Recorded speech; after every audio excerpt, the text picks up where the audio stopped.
Hey everyone! Today we're talking about something that makes a lot of us feel a bit uneasy. Small talk. Those short, meaningless conversations that make you feel like you're running in slow motion on a treadmill. But don't worry, I've got 9 tips for you to become true small talk pros. Imagine this. You're at a party, surrounded by unfamiliar faces. Are you ready to take your small talk skills to the next level? Let's go! Tip number 1 might sound a bit cliché, but it's extremely effective. Smiling. A smile works wonders. It signals to the other person that you're open and friendly, even if you're internally freaking out. A small, genuine smile is all it takes to break the ice and make the other person feel comfortable around you. Just think of something nice. Vacation pictures, cat videos, your last raise. Okay, maybe not the raise. So the next time you're in a small talk situation, remember my words. Smile, people. It's like oil for the social gears. So you've successfully smiled, and the other person didn't run away screaming. Great. Tip number 2. Now it's about keeping the conversation going. And what's the best way to do that? Right, with questions. But be careful. Don't just fire off random questions like a machine gun. Ask open-ended questions that give your conversation partner the opportunity to answer with more than just yes or no. So instead of asking, "Nice weather today, isn't it?" you could ask, "Have you been able to enjoy the sunshine today?" See the difference. And who knows, maybe the person you're talking to will turn out to be a passionate sun worshiper or amateur meteorologist. You've managed to get the other person talking? Awesome! Now comes the hardest part. Tip number 3. Active listening. Show the other person that you're really interested in what they have to say. That means maintain eye contact, but please don't stare.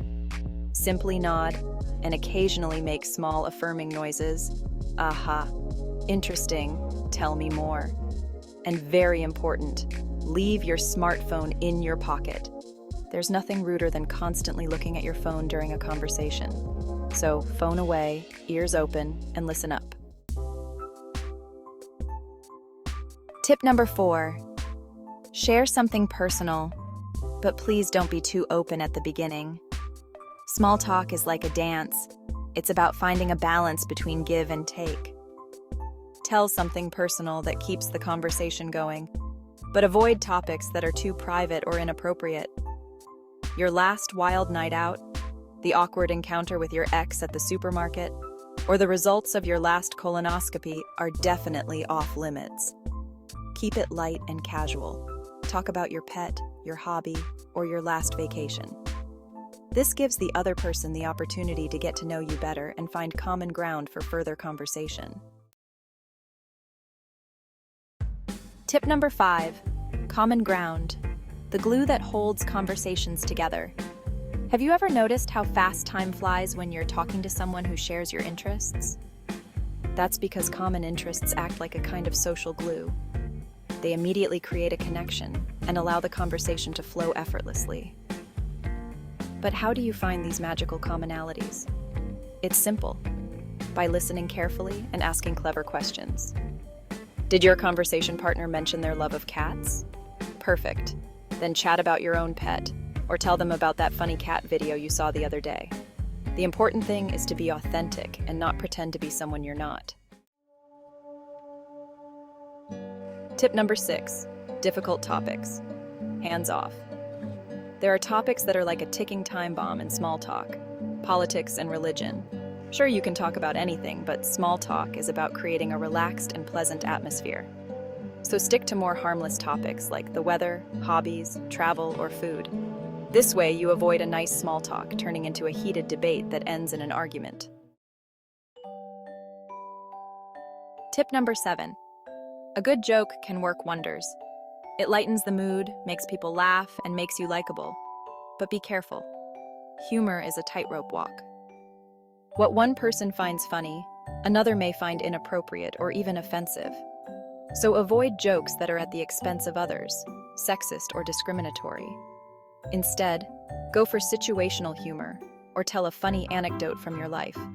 Always remember, humor is a spice, not the main course. Tip number 8. Just be yourself. Don't try to be someone you're not. People can tell right away when someone is being dishonest or fake. So take a deep breath, relax, and just be yourself. Show interest, ask questions, share something personal, and have fun. Tip number 9. Did you know that our body language often says more than our words? Crossed arms and a bored facial expression signal disinterest rather than attention to the person you're talking to. So pay attention to open and inviting body language. Stand up straight, make eye contact, and smile. Avoid constantly playing with your phone or looking around as if you're looking for the nearest escape route. Remember, your body language is like a mirror of your mood. Just like you have to train for a marathon, small talk also takes some practice to become a pro. No one expects you to turn into a small talk superstar overnight. Be patient with yourself and don't get discouraged if things don't go so smoothly.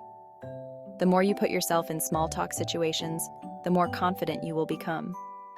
Every little bit of small talk is good practice and brings you one step closer to your goal of becoming a relaxed and confident conversationalist. That's it for today. I hope these tips help you take your small talk to the next level. Don't forget, small talk isn't rocket science. It's more like a muscle you can train. So get out there, talk to people, and don't be afraid of awkward pauses or unexpected topic changes. With a little practice and a positive attitude, you can master any small talk situation with flying colors. On that note, happy talking.